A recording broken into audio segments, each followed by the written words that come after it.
The new projector screen I'd just installed was being systematically harassed by the kid upstairs and his laser pointer. When I went up to talk to them, his dad just shrugged. He's just a kid having fun. How much can that piece of crap cloth be worth anyway? The next day, his kid used a high-powered laser to burn several holes straight through my screen. I didn't call the cops. Instead, I silently replaced the expensive screen with a custom-made mirror, adjusted the angle perfectly, and aimed it right back at their window. Now, his son can play with laser reflections in his own home, all day long. At 6 in the evening, I drew the blackout curtains in my living room to start my workday. I'm a film colorist, and I work from home. My living room is my studio. To get the most accurate color reproduction possible, I'd spent $2,000 importing a top-of-the-line, professional-grade screen from Germany. To me, that screen wasn't just equipment. It was how I made a living. I fired up the projector in my rig, ready to do a fine-tuning pass on some footage I'd just received for a new feature film. Suddenly, a blindingly bright red dot appeared, uninvited, right in the center of the frame. The dot danced around like an annoying mosquito, jumping all over the lead actress's face, gleefully ruining the delicate color balance I'd spent hours calibrating. My blood pressure spiked. I walked over to the window, pulled back a corner of the curtain, and looked up. In the window of 6B, one floor above me, a little head was peeking out, holding a laser pointer. I knew that kid. He belonged to the Millers upstairs. Kyle Miller, 9 years old, and the undisputed terror of the entire condo building. A hot flash of anger shot through my chest. I shut down my equipment, swallowed my rage, and walked upstairs to knock on 6B's door. The man who answered was Kyle's dad, Kevin Miller. He was a guy in his early 40s with a beer gut and the faint smell of stale Bud Light clinging to him. I tried my best to keep my tone civil. "Hey, Kevin, I'm Ethan from downstairs. Could you please ask your son not to shine his laser pointer into my window? That's a very expensive professional screen. He could damage it, and it's making it impossible for me to work." Kevin eyed me up and down, a look of undisguised contempt on his face. He yelled back into the apartment. Kyle, knock it off. Then he turned back to me and gave me a condescending smirk. He's just a kid, man. Doesn't know any better. It's not a big deal. He clapped me on the shoulder, his sense of oily superiority washing over me. Besides, He said, gesturing dismissively, it's just a piece of cloth. What's it worth? A few bucks. If he breaks it, I'll pay you for it. Simple. In that moment, I felt my knuckles go white. I looked at his face, a perfect mask of indifference and condescension, and knew that saying anything else would be a waste of breath. I took a deep breath, turned, and walked back downstairs. Back in my apartment, I stared at the lingering red afterimage on my screen. It didn't feel like light. It felt like a slap in the face. The harassment didn't stop. If anything, my visit made it worse. Starting the next day, as soon as I drew my curtains to work, the red dot would appear like clockwork. It wasn't random anymore. It was targeted, provocative. It would settle precisely on an actor's face that I needed to color grade or trace circles around the names in the rolling credits. It was as if Kyle had found a new, more engaging video game. My productivity plummeted. I made several critical color timing mistakes that forced me to redo hours of work. I tried texting Kevin, but he either ignored me or replied with a curt K, followed by silence. I'd had enough. I decided to take it to the community Facebook group. In the 500-member Lakeshore Residences community group, I posted a message, keeping it as polite and restrained as I could. At Kevin Miller, Unit 6B, "Hey Kevin, just wanted to follow up again. Your son is still shining a laser into our apartment, and it's become a serious disruption to my work and our quiet enjoyment. I'd really appreciate it if you could address this with him. Thanks." The group was silent for a few seconds. Then, a familiar profile picture popped up. It was Kevin's wife, Karen. She didn't type. She dropped a 60-second voice memo, her voice shrill and dripping with manufactured outrage. "Excuse me? Are you serious right now? A grown man calling out a child online? My son was curious, so he pointed a little light at your window. That's it. First you come banging on our door, and now you're trying to publicly shame us? What, are you trying to bully a mother and her child now? Is that what this is?" I froze. Kevin was a 6-foot-tall slab of a man. How did they become a helpless mother and child? Her performance wasn't over. You have your curtains drawn all day. Who knows what kind of shady stuff you're doing in there? Maybe you're the one we should be worried about. Kyle is an innocent child. Don't you dare project your twisted, adult world onto him. And for God's sake, he just shined a light on it. Is that precious cloth of yours made of solid gold or something? Get over yourself. That phrase, precious cloth, hit me like a needle to the ear. Her tirade of lies and accusations successfully stirred the pot. A few of her cronies from the building's social committee immediately jumped in to support her. You tell him, Karen. Some people have way too much time on their hands. Seriously, a grown man picking on a little boy. So pathetic. Hey now, let's all just try to be good neighbors. No need for all this hostility. I stared at the accusations piling up on my phone screen, my hands shaking with anger. I couldn't believe it. A simple attempt to protect my property had turned into a public witch hunt against me. For the first time, I understood what it felt like to be completely railroaded. I didn't reply. I shut off my phone and sat in the dark, listening to the heavy thud of my own heart. I realized then that reasoning with this family was a dead end. 3. I decided to take a step back. If talking was useless, I'd resort to the simplest solution, a physical barrier. I spent over $100 on the thickest, double-layered, thermal-insulated blackout curtains I could find online, advertised to block 9% of all light. They arrived and were installed the next day. I drew both the new and old sets of curtains, plunging the living room into absolute pitch-black darkness. You couldn't see your hand in front of your face. There, I thought. That should do it. The first 2 days were blissfully quiet. The annoying red dot was gone. I even felt a sliver of hope that maybe they'd gotten bored and given up. But I was naive. I had severely underestimated the destructive capacity of a spoiled brat and the parents who enabled him. On the 3rd afternoon, I was in the kitchen making dinner. Suddenly, a strange, acrid smell drifted in from the living room. It was a distinct smell of burning plastic, mixed with a chemical tang. My stomach dropped. I sprinted into the living room. I ripped open the heavy curtains. The sight before me made the blood drain from my face. My limbs went cold. There, on my pristine, perfectly white German screen, were 5 or 6 black holes, each the size of a pea. The edges of the holes were singed yellow, and a faint wisp of smoke was still rising from them. My $2,000 screen was destroyed. I ran to the window and looked up. The curtains in 6B were drawn. I couldn't see anything, but I knew it was them. A regular laser pointer couldn't do that kind of damage. This had to be something much more powerful. An industrial-grade laser, maybe even one of those high-wattage burning lasers you can buy illegally online. I immediately went to the small security camera I'd installed in the corner of the living room for security. It was pointed directly at my screen and the window. I rewound the footage to that afternoon. It didn't take long to find the evidence. In the video, a beam of light, almost invisible to the naked eye, but immensely more powerful than before, shot down from the direction of the upstairs window. The beam held steady on one spot on the screen. After a few seconds, the spot began to smoke, then slowly turned black, and finally, a hole burned straight through. The whole process took nearly a minute. This wasn't a prank. This was deliberate, malicious destruction of property. I watched the video of that devastating beam and stared at the ugly scars on my screen, my body trembling with a rage so intense I could barely control it.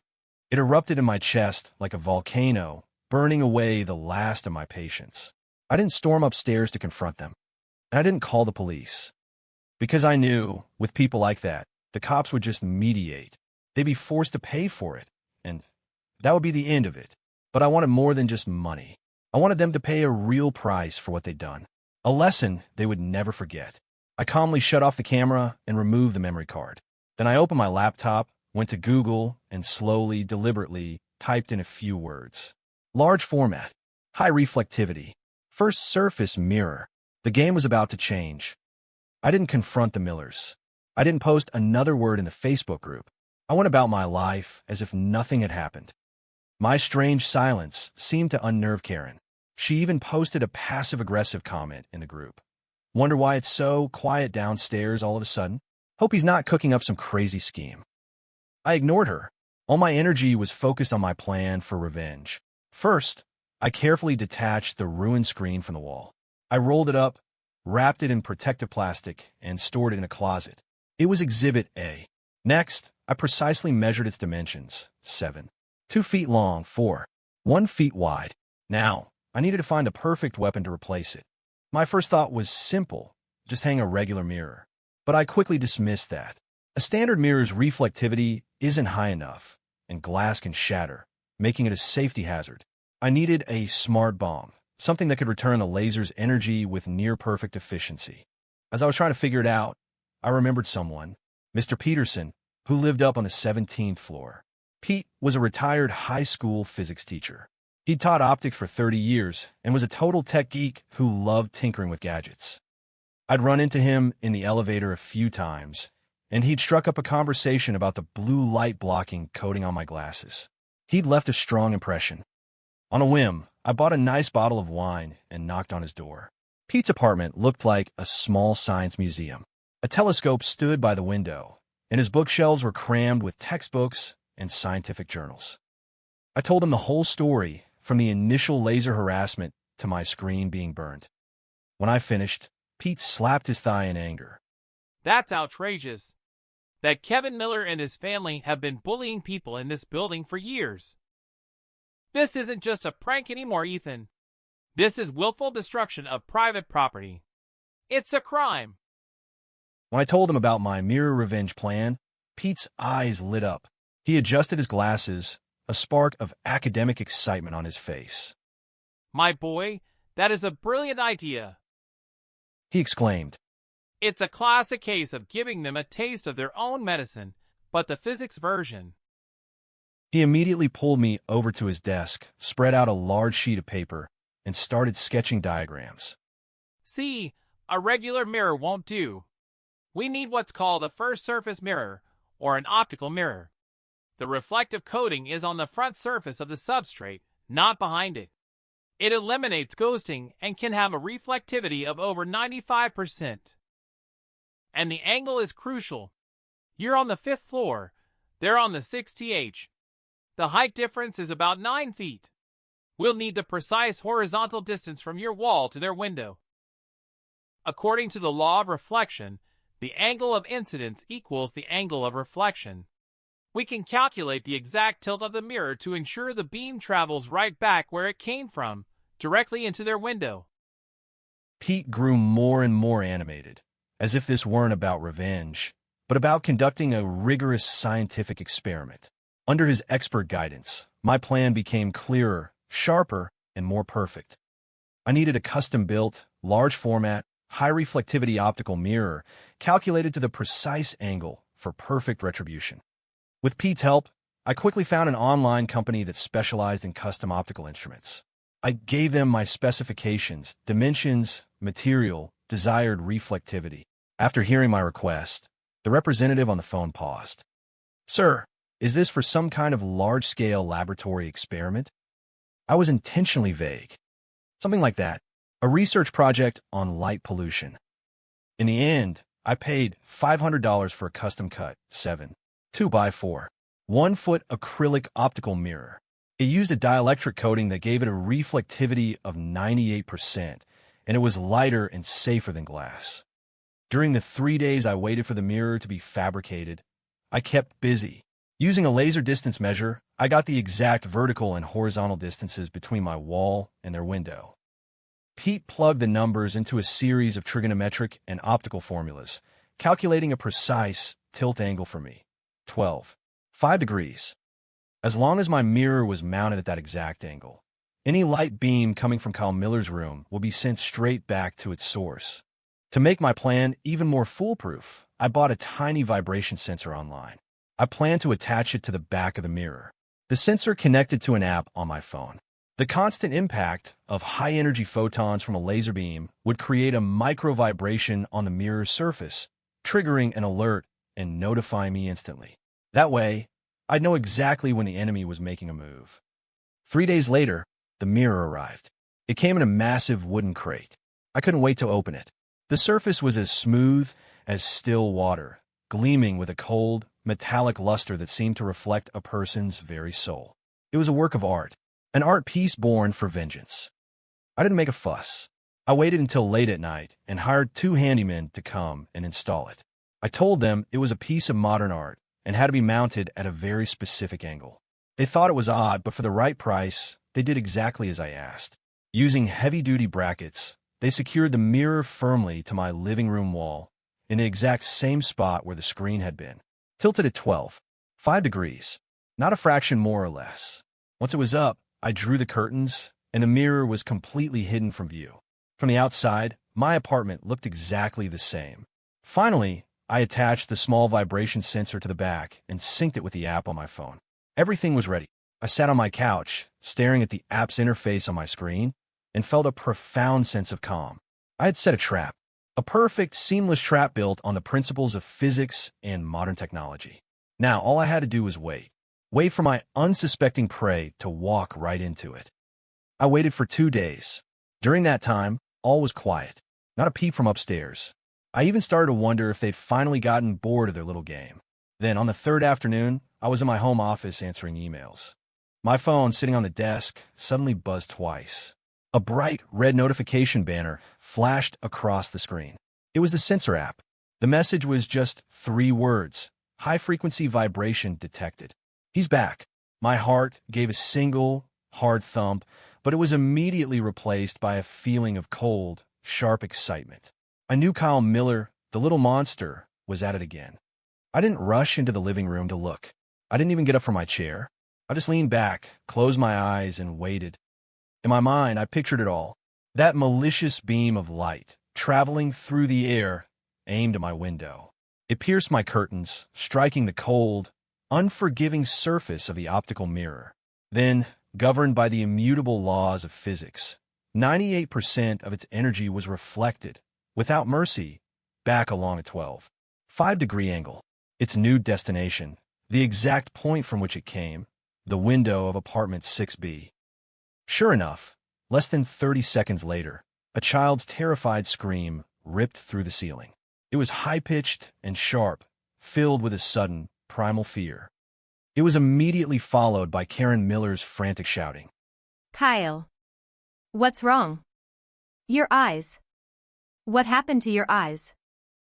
Then came the crash of a chair falling over, the sound of something shattering, and then chaos.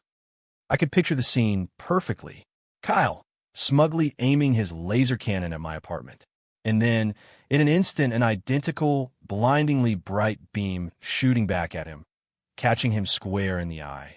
Even if it was just for a second, the shock of that intense, unexpected light would be enough to scare him half to death. Perhaps that focused energy had even ignited something near him, like his favorite Captain America action figure, or the new throw pillow on his mom's sofa. I sat there in my chair, a cold smile touching my lips. This was just the appetizer. The main course I had planned for them was still to come. The chaos upstairs continued for a while. I didn't go up to investigate. I just opened the Facebook app on my phone. I knew exactly where the next battle would be fought.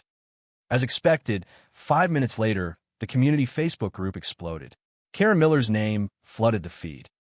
She was like a cornered animal. She didn't type. She unleashed 3 consecutive 60-second voice memos, each one laced with hysterical sobs and rage. Oh my God, everyone. You have to listen to this. This is insane. That psycho downstairs, I don't know what he did, but he's shooting some kind of weird light into our apartment. My son is screaming his head off. He can't even open his eyes. And he burned a hole in my brand new sofa. Her voice was thick with indignation, as if she were the victim of a heinous crime. She successfully captured the attention of every nosy neighbor logged on. She followed up with a photo. In the picture, there was indeed a coin-sized, blackened hole on the back of her living room couch. She immediately pointed the finger at me. It's that guy in 5B. Ethan. It has to be him. He was whining in here the other day about a laser pointer, and I bet this is his sick way of getting revenge. A grown man with a heart the size of a pinhead. Using these kinds of disgusting tricks on a child. Is he even human? With her photo and tearful testimony, the tide of public opinion instantly turned against me. A few neighbors who didn't know the full story started expressing their sympathy for her and their disgust with me. That's way over the line. You don't do that to a kid, no matter what the disagreement is. This is really disturbing. What kind of person does that? Yeah, he seemed like such a quiet, normal guy. This is actually pretty scary.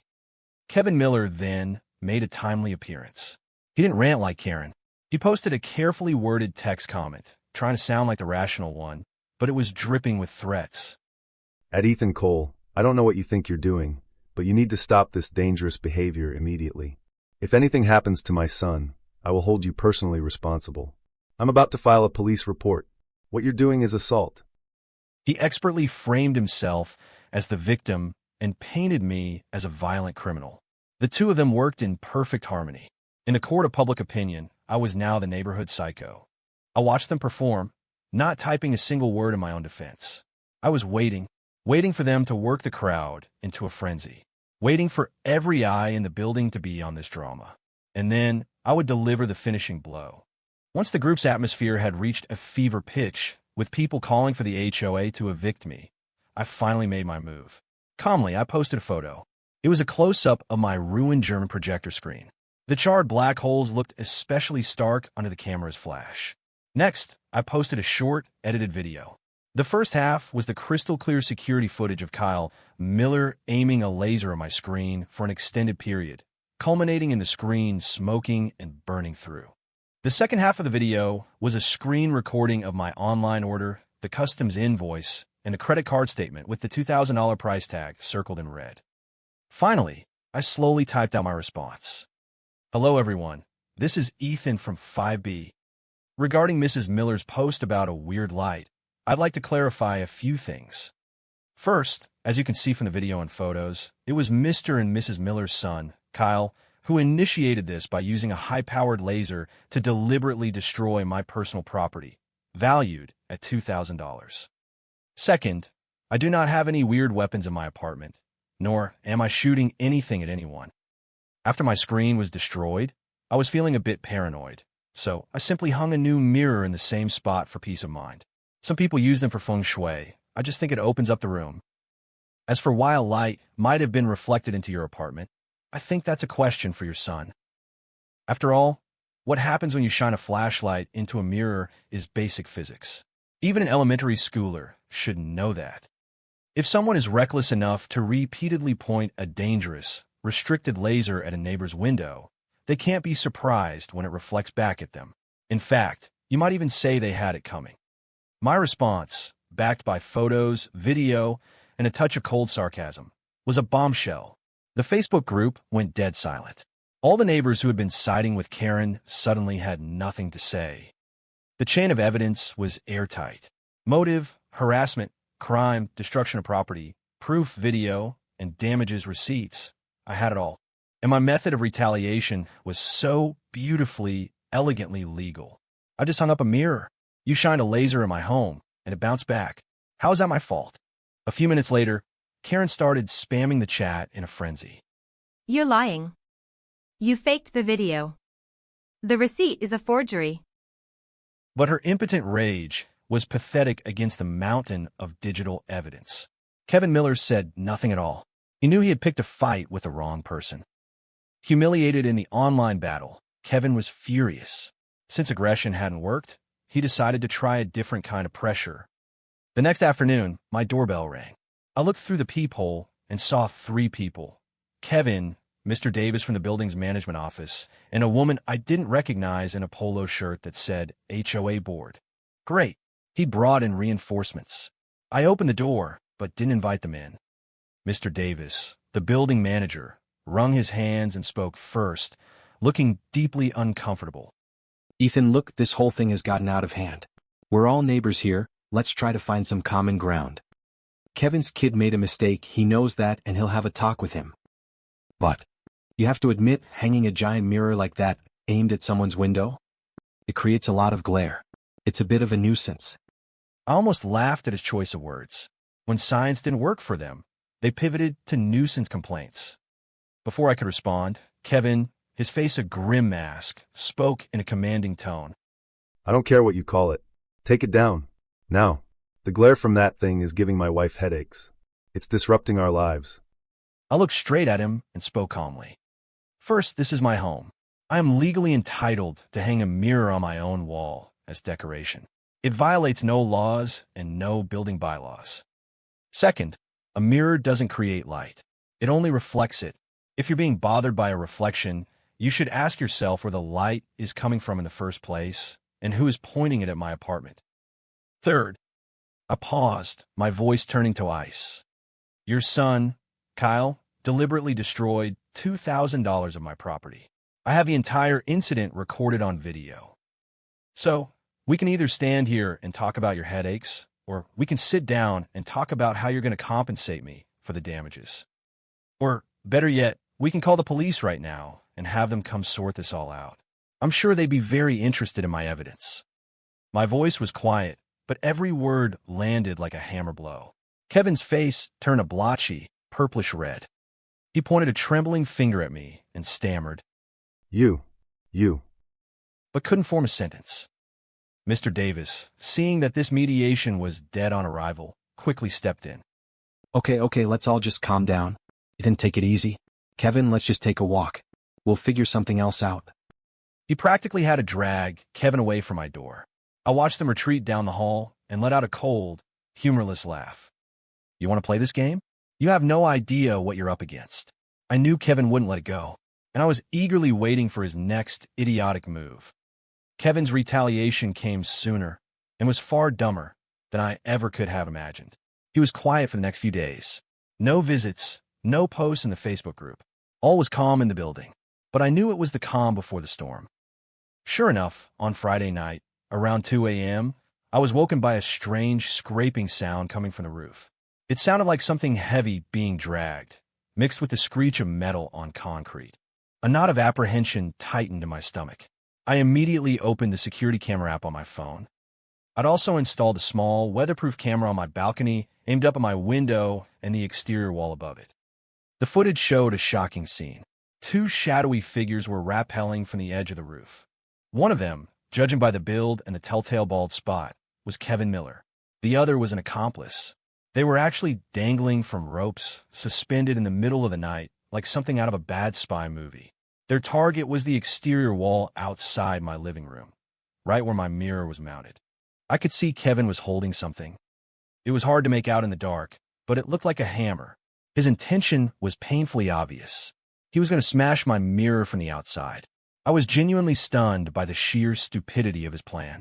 To destroy a mirror, he was willing to risk his life dangling from the roof of a 30-story building, but he'd miscalculated. For safety, I had previously installed nearly invisible, high-tensile security mesh outside my windows. You could barely see it from the inside, but it was incredibly strong. Kevin and his buddy swung back and forth in the air, unable to get close enough to the wall. The hammer in his hand couldn't reach its target. After several failed attempts, Kevin lost it. He gave up on the mirror and started attacking my window with anything he could get his hands on. On the camera feed, I could see him pulling rocks, even a wrench, from his pockets and hurling them at the glass. Thud! Crack! Thud! The double-paned, tempered glass boomed with the impact. It didn't shatter, but a web of cracks spread across its surface. I watched the face on my screen, twisted with rage and adrenaline, and calmly picked up my phone. This time, I didn't hesitate. I dialed 911. Yes, I'd like to report a crime in progress. I'm at the Lakeshore Residences, Tower A. There are two men rappelling from the roof of the 30th floor. They are currently attempting to break the windows of my apartment, 5B. That's right, they're still hanging up there. Please send someone quickly. I'm worried they might fall. I made sure to emphasize that last part. I knew that any call involving heights and risk of serious injury would get the fastest possible response. After hanging up, I calmly got dressed. It was time to go downstairs and enjoy the show. 11 The police arrived faster than I could have imagined. In less than 10 minutes, 2 squad cars, lights flashing, screamed into the building's driveway. The building security guards, roused by the commotion, came running out to see what was happening. I didn't go down right away. I stood at my window and watched the police and security rush into the lobby. Soon, I heard shouting and a scuffle from the roof. Clearly, Kevin Miller and his friend had been caught red-handed in the middle of their special operation. Only then did I leisurely take the elevator down. When I reached the lobby, Kevin and the other man were in handcuffs, each flanked by a police officer. Their faces were pale, and they were shaking. Kevin, especially, had lost all of his mid-air bravado. The adrenaline had worn off, and seeing me, his eyes filled with a mixture of terror and pure hatred. The lead officer approached me. "Are you Ethan Cole, the person who called?" I nodded. "Yes, officer. They broke my window. I have the entire thing on my security camera." The officer nodded, his expression grim. "We have a preliminary understanding of the situation. We're taking them into custody. We'll need you to come down to the station in the morning to give a formal statement and provide your evidence." Just as Kevin was being led to the squad car, his wife Karen came tearing out of the elevators in her pajamas. She saw the scene, froze for a second, and then launched herself at the police car, screaming and crying. Why are you arresting my husband? We're the victims here. It was the psycho downstairs who started all of this. Don't you cops care about the facts? An officer tried to reason with her patiently. "Ma'am, your husband has been arrested on suspicion of reckless endangerment and felony destruction of property. We are enforcing the law. Please step back." But Karen was beyond reason, clinging to the car door and wailing. It was an ugly, pathetic scene. Many of our neighbors, woken by the sirens, were now standing on their balconies, pointing and whispering. This time, the Miller family had lost more than just an argument. They had lost every last shred of their dignity. I didn't stick around to watch the rest. I turned and went back to my apartment. I knew this was no longer just a neighbor dispute. It had escalated to a criminal matter. Kevin wanted to solve this with brute force. Fine. I would use the full force of the law to teach him the lesson of a lifetime. The next morning, I called a lawyer friend of mine. Then, armed with all my evidence, the burned screen, the receipts, the video of Kyle burning it, screenshots of Karen's abusive messages, and the complete, high-definition footage of Kevin's late-night vandalism, I walked into the police station. I decided to press charges and file a civil lawsuit. My demands were simple. 1. Full compensation for my screen, $2,000. 2. Full compensation for the window replacement, which was estimated at $600. 3. $10,000 in punitive damages for harassment and emotional distress. I didn't want an apology. I wanted them to pay in cold, hard cash for their arrogance and stupidity. 12. While the legal process was in motion, my ally, Mr. Peterson from the 17th floor, brought me a startling piece of news. He had come down to my apartment to inspect the damaged window. We were chatting about the Millers when Pete suddenly slapped his forehead. "Ethan, I just remembered something. Doesn't Kevin Miller have a big, dark wood sculpture near the window in his living room? About 4 feet tall?" I thought back. I vaguely remembered Karen posting a picture of it in the Facebook group once, bragging that it was from some famous artist and worth a fortune. Mr. Peterson's expression turned serious. "When I was calculating the reflection angles for you, the focal point of the reflected beam would have been right around that spot. A regular laser pointer wouldn't do much. But that high-powered burning laser you mentioned, that's a whole different story. If that beam was reflected by your mirror and focused on the same spot, especially on something flammable like wood, day after day." Pete didn't have to finish the sentence.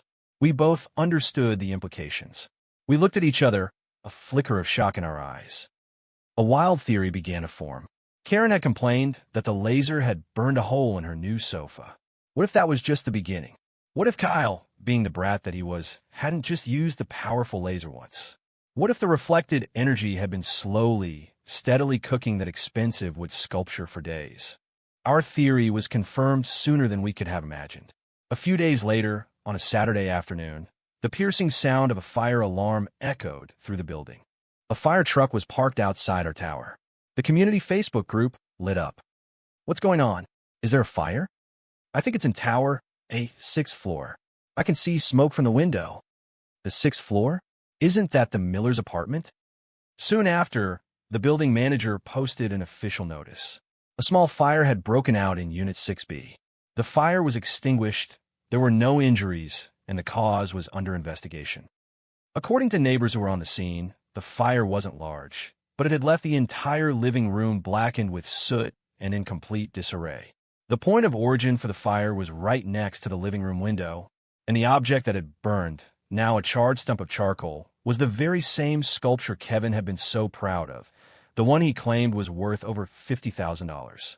The fire department's preliminary report listed the cause of the fire as ignition of wooden materials by an unknown, focused heat source.